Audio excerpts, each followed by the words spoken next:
C'est ce qu'a dit Ted Bundy quelques heures avant son exécution. Pendant des années, il a menti, manipulé et joué avec le système. Mais en fin de compte, même le tueur en série le plus célèbre d'Amérique n'a pas pu échapper à ce qu'il attendait. Au cours de ces dernières 24 heures, quelque chose a changé et ce qui s'est passé ne sera jamais oublié. Le calme avant la tempête.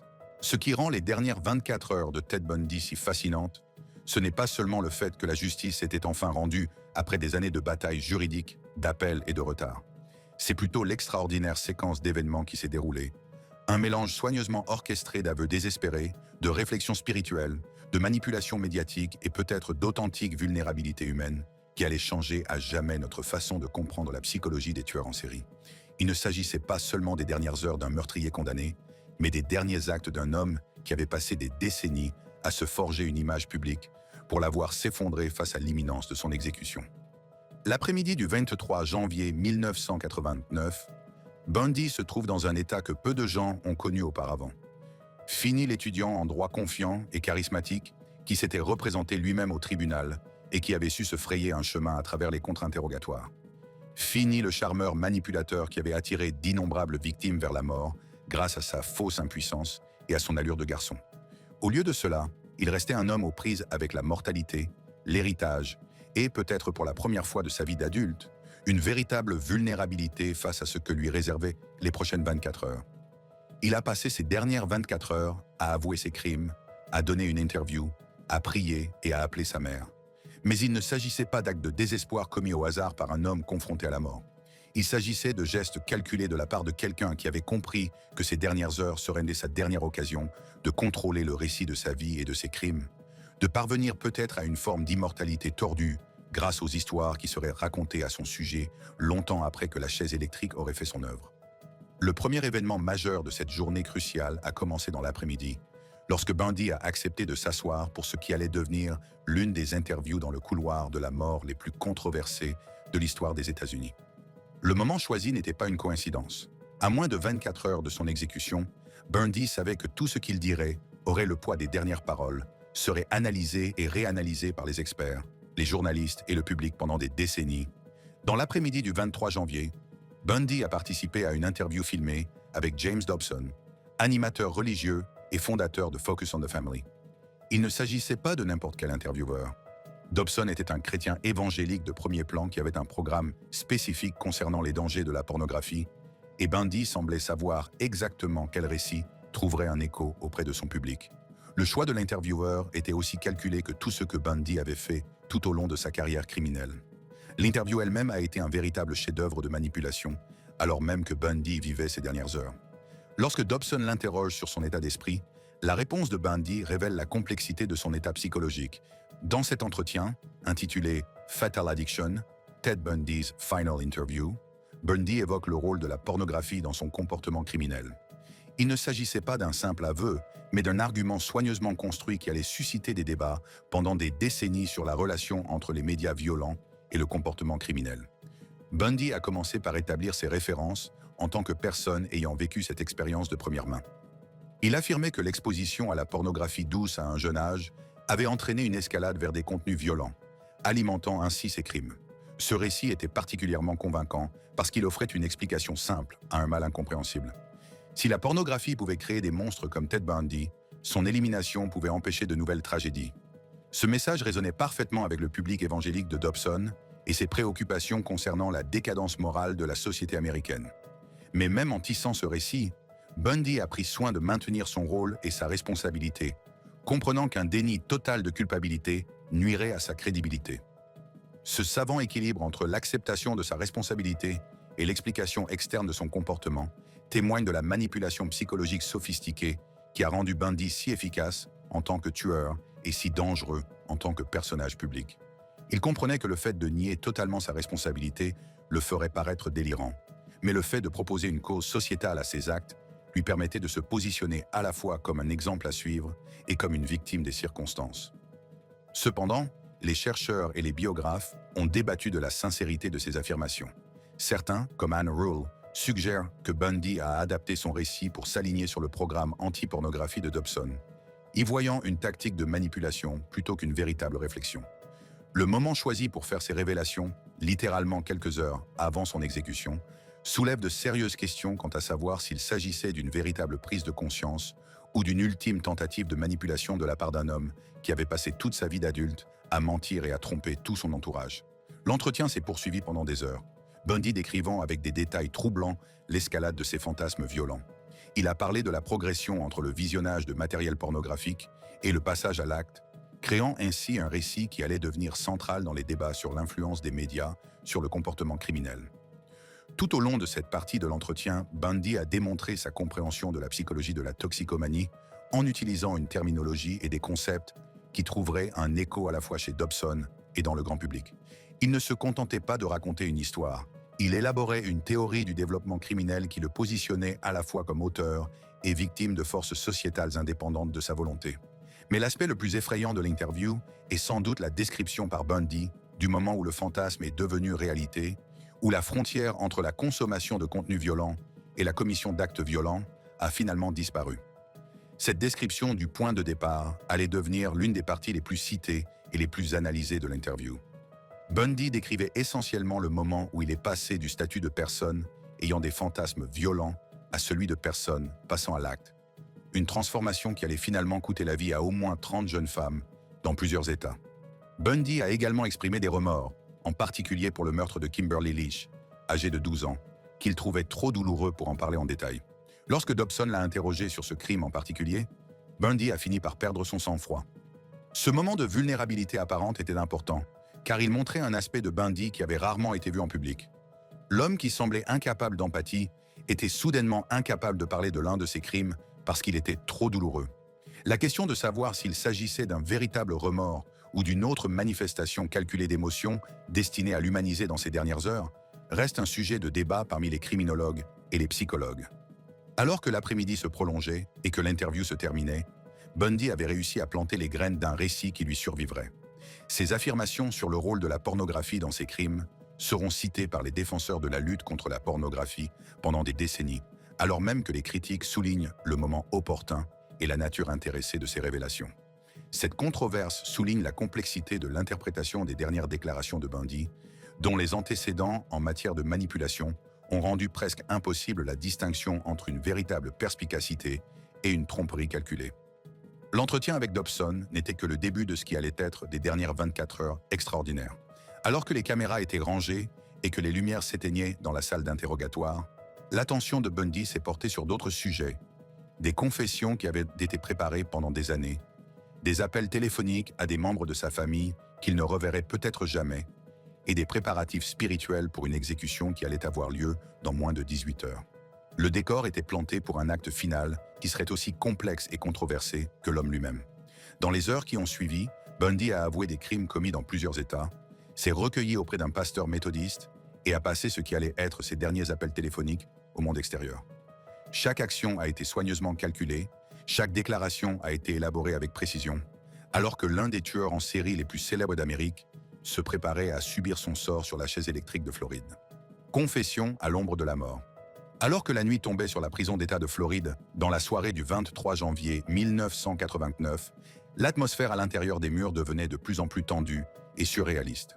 À moins de 12 heures de son exécution programmée, Ted Bundy était sur le point de se lancer dans la série d'aveux la plus importante de l'histoire criminelle américaine.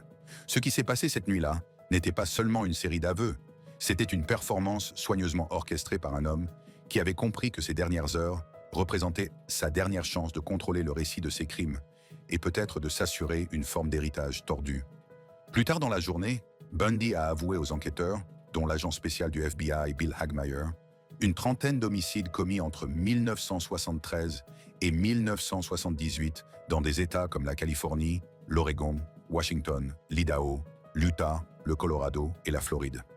Il ne s'agissait pas d'un élan spontané de culpabilité ou de remords, mais d'un élément de ce que les enquêteurs ont fini par appeler le plan de Ted pour le temps des eaux, dans le cadre duquel il a dissimulé des détails pour négocier des sursis d'exécution. Bien que cette stratégie ait échoué, les familles des victimes et le gouverneur Bob Martinez ayant refusé de nouveaux délais. Le moment choisi pour ces aveux n'est pas une coïncidence. Pendant des années, Bundy a soigneusement diffusé des informations sur ses crimes, en gardant toujours juste assez de détails pour conserver une certaine influence dans les négociations de plaidoyer et les appels. Il avait compris que la connaissance était un pouvoir, Et tant qu'il possédait des informations susceptibles de permettre à des familles en deuil de tourner la page ou d'élucider des affaires non résolues, il conservait une certaine valeur aux yeux des forces de l'ordre et du système judiciaire. Mais cette nuit-là, alors que tous les recours ont été épuisés et que son exécution est prévue dans quelques heures, la stratégie de Bundy a fondamentalement changé. Il n'essayait plus de gagner du temps ou de négocier de meilleures conditions. Au lieu de cela, il s'est engagé dans ce qui ne peut être décrit que comme une performance finale, une tentative de consolider sa place dans l'histoire criminelle, tout en se positionnant comme un homme coopératif et plein de remords. Il a fourni une ventilation par État. 11 à Washington, 3 non identifiés, 8 en Utah, 3 non identifiés, 3 au Colorado, 3 en Floride, 2 en Oregon, tous 2 non identifiés, 2 en Idaho, 1 non identifié et 1 en Californie, non identifié. Ces chiffres représentent bien plus que de simples statistiques. Chaque chiffre correspond à une jeune femme dont la vie a été interrompue, à des familles qui ont passé des années à chercher des réponses et à des communautés qui ont vécu dans la peur pendant le règne de terreur de Bundy. La nature méthodique de ses aveux a révélé la véritable portée de ses crimes et la manière calculée dont il a opéré au-delà des frontières de l'État. Bundy n'était pas un tueur désorganisé frappant au hasard. C'était un prédateur qui avait systématiquement ciblé des victimes sur une vaste zone géographique, en faisant souvent coïncider ses crimes avec ses déplacements entre différents États et juridictions. Ce qui a rendu ses aveux particulièrement effrayants, c'est le détachement clinique avec lequel Bundy a parlé de ses crimes. Les agents du FBI qui l'ont interrogé cette nuit-là ont décrit un homme qui parlait du meurtre avec la même distance émotionnelle que d'autres personnes pour parler de leur trajet quotidien. Ce n'était pas le personnage brisé et rongé par le remords que certains s'attendaient à voir dans ces dernières heures. C'était le même individu froid et calculateur qui avait commis ces crimes des années auparavant. Les aveux ont également révélé l'ampleur réelle de la tromperie dont Bundy s'est rendu coupable au fil des ans. Ces aveux soudains ont choqué ses proches, notamment sa femme, Carol Ann Boone, qui s'est sentie trahie et a refusé son appel téléphonique le matin de son exécution. Pendant des années, Carol Ann Boone a cru en l'innocence de Bundy, allant même jusqu'à l'épouser pendant son procès et à lui donner un enfant alors qu'il était dans le couloir de la mort. Les aveux ont complètement ébranlé cette foi, la laissant aux prises avec la réalisation qu'elle avait aimé et défendu un meurtrier de masse. Au fil des heures, les aveux se sont poursuivis. Bundy a parlé aux enquêteurs de crimes qui avaient hanté les services de police pendant des années, fournissant des détails que seul le tueur pouvait connaître. Il a décrit les endroits où les corps pouvaient être trouvés, les méthodes qu'il avait utilisées pour éliminer les preuves, et a donné des indications sur son processus de sélection des victimes qui se sont révélées inestimables pour les spécialistes du profilage criminel et les forces de l'ordre. Mais même dans la confession, Bundy a conservé son côté manipulateur. Il a fourni des informations de manière stratégique, parfois en donnant des détails cruciaux, et d'autres fois en restant frustrant et vague. Ses aveux s'inscrivaient dans le cadre de ce que l'on a appelé le stratagème des os de Ted, qui consistait à dissimuler des détails pour négocier des sursis d'exécution. Même dans ces dernières heures, il semblait incapable d'abandonner complètement les tactiques qui avaient défini ses relations avec les forces de l'ordre pendant plus d'une décennie. Les dynamiques psychologiques en jeu lors de ces séances d'aveux étaient complexes et profondément troublantes. D'une part, Bundy semblait être satisfait de pouvoir enfin parler ouvertement de ses crimes, sans la prétention à l'innocence qui avait caractérisé ses déclarations publiques pendant des années. D'autre part, le fait qu'il ait accepté de passer aux aveux quelques heures seulement avant son exécution laisse supposer un niveau de calcul presque impossible à comprendre. Certains enquêteurs qui se sont entretenus avec Bundy cette nuit-là ont par la suite décrit l'expérience comme étant à la fois fascinante et horrifiante. Ils assistaient à la dernière prestation d'un maître manipulateur, un homme qui avait passé des années à perfectionner l'art de la tromperie et qui utilisait maintenant ces mêmes compétences pour rédiger son dernier récit. Même lorsqu'il se confessait, Bundy jouait la comédie, choisissant soigneusement les détails à révéler et ceux à taire, toujours conscient de l'impression qu'il produisait sur son public. Au fil de la nuit, les confessions ont pris une tournure presque surréaliste. Un homme qui allait mourir dans quelques heures discutait calmement de crimes qui avaient terrorisé des communautés à travers les États-Unis. La juxtaposition entre son exécution imminente et ses descriptions cliniques de meurtre a créé une atmosphère que les personnes présentes n'oublieront jamais. Mais les confessions ne représentent qu'une partie des activités de Bundy au cours de cette longue et sombre nuit. Alors même qu'il parlait de ses crimes aux enquêteurs, il se livrait à ce qui semblait être une véritable réflexion spirituelle et une préparation à la mort. Cette double nature de ces dernières heures, à la fois manipulation calculée et éveil spirituel apparent, allait devenir l'un des aspects les plus controversés de son exécution. Tout au long de la nuit, Bundy a été accompagné par le pasteur méthodiste Fred Lawrence de Gainesville, en Floride. Les rapports indiquent qu'il était émotif, passant une grande partie du temps à pleurer et à prier. Cette attitude contrastait fortement avec l'assurance et le charme qu'il affichait auparavant en public et laissait entrevoir un moment de vulnérabilité face à l'imminence de sa mort. La présence du ministre Lawrence au cours de ces dernières heures a ajouté une nouvelle couche de complexité à une situation déjà extraordinaire. Un homme de Dieu tentait d'apporter un réconfort spirituel à l'un des tueurs les plus célèbres de l'histoire américaine.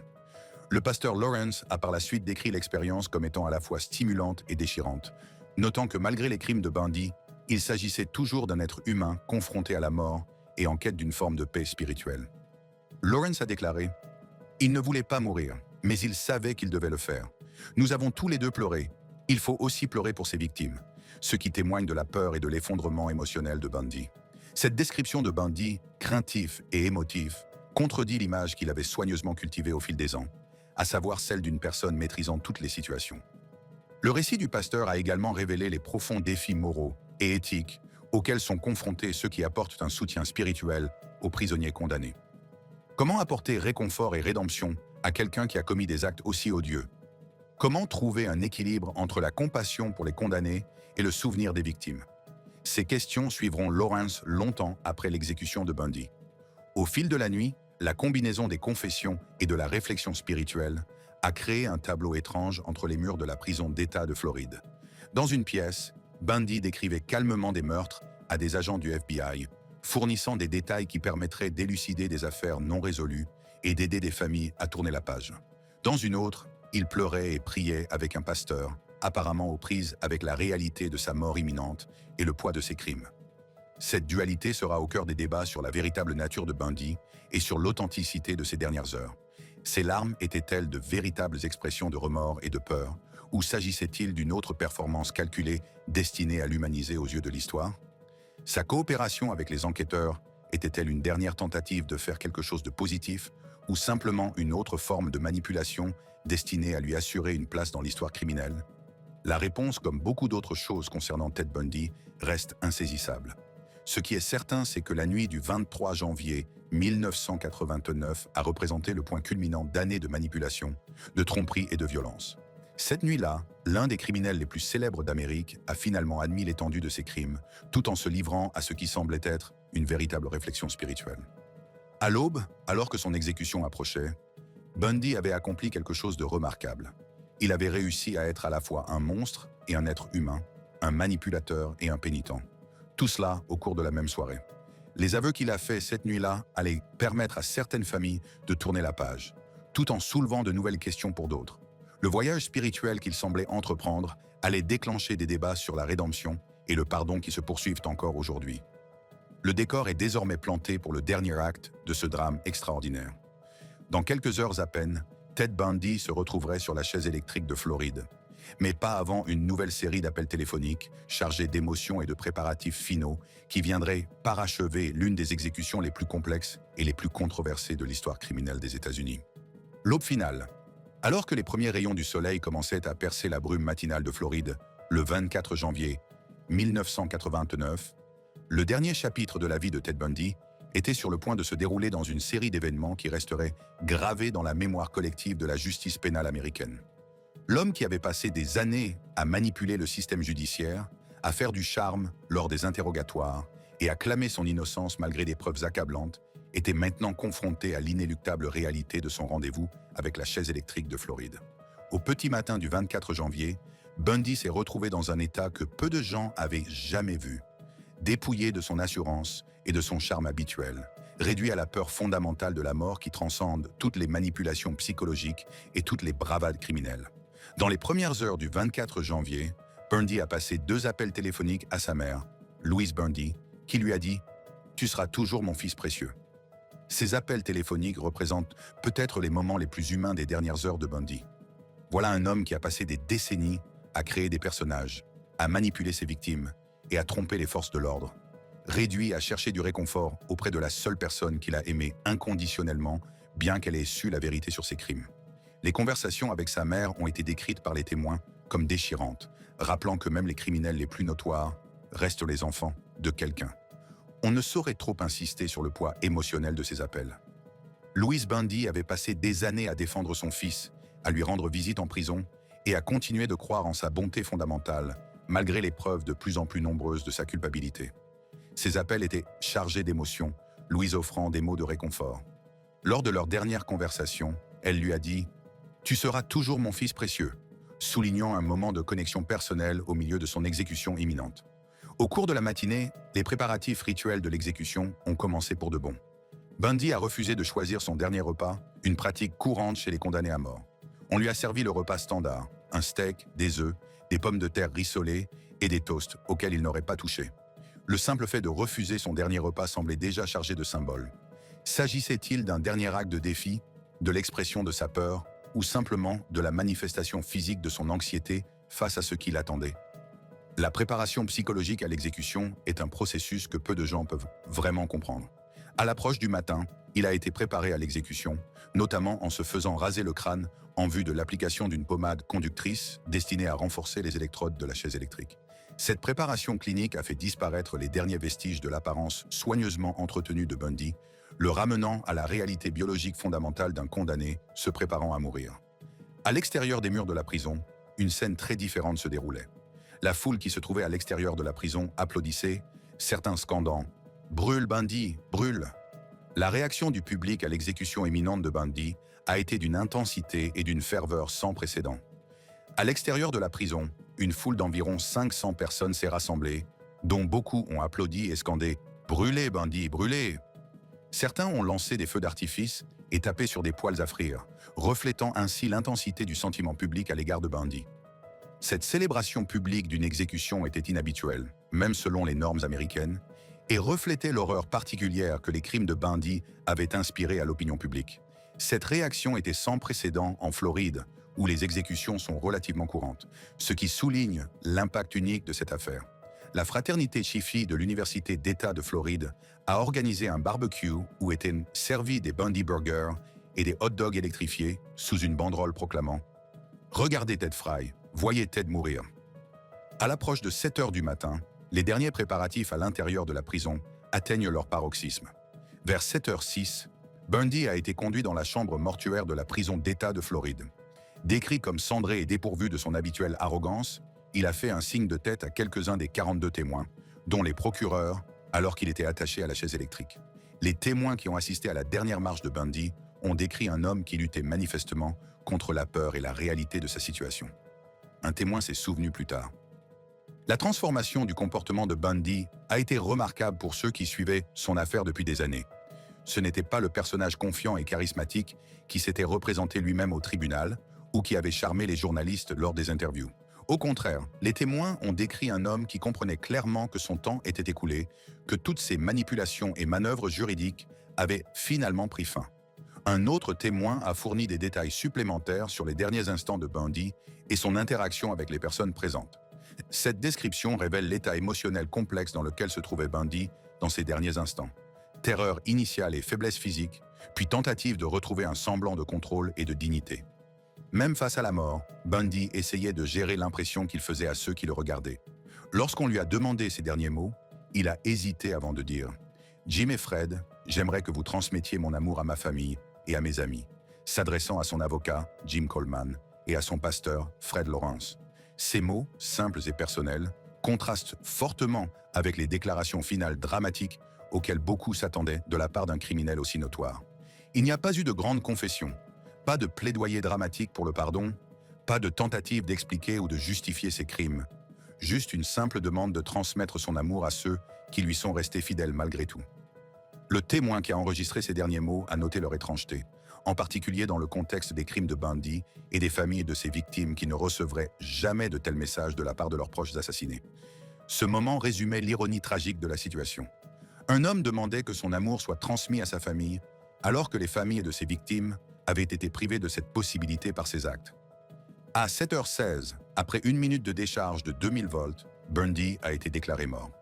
L'exécution proprement dite a été décrite par les témoins comme étant clinique et efficace, ce qui contraste fortement avec les années de drame juridique et de fascination du public qui l'ont précédé. L'observation de ce témoin rend compte de l'impact psychologique profond de l'exécution de Bundy. Même mort, les observateurs ne pouvaient s'empêcher de penser à ses crimes et aux victimes auxquelles il avait ôté la vie. La réaction physique au courant électrique a servi de rappel sinistre de la violence qu'il avait infligée à d'autres personnes. C'est par ces mots que s'est achevé l'un des chapitres les plus tristement célèbres de l'histoire criminelle américaine. Ted Bundy, l'homme qui avait terrorisé des communautés dans plusieurs États, manipulé le système judiciaire pendant des années et était devenu le symbole d'un mal inexplicable, était mort. Après sa mort, le corps de Bundy a été incinéré à Gainesville, en Floride, et ses cendres ont été dispersées dans les montagnes des Cascades, dans l'État de Washington, conformément à son testament. Même mort, Bundy a réussi à contrôler un dernier aspect de son histoire. Le retour, au moins symbolique, dans le nord-ouest du Pacifique, là où sa folie meurtrière avait commencé et où tant de ses victimes avaient perdu la vie.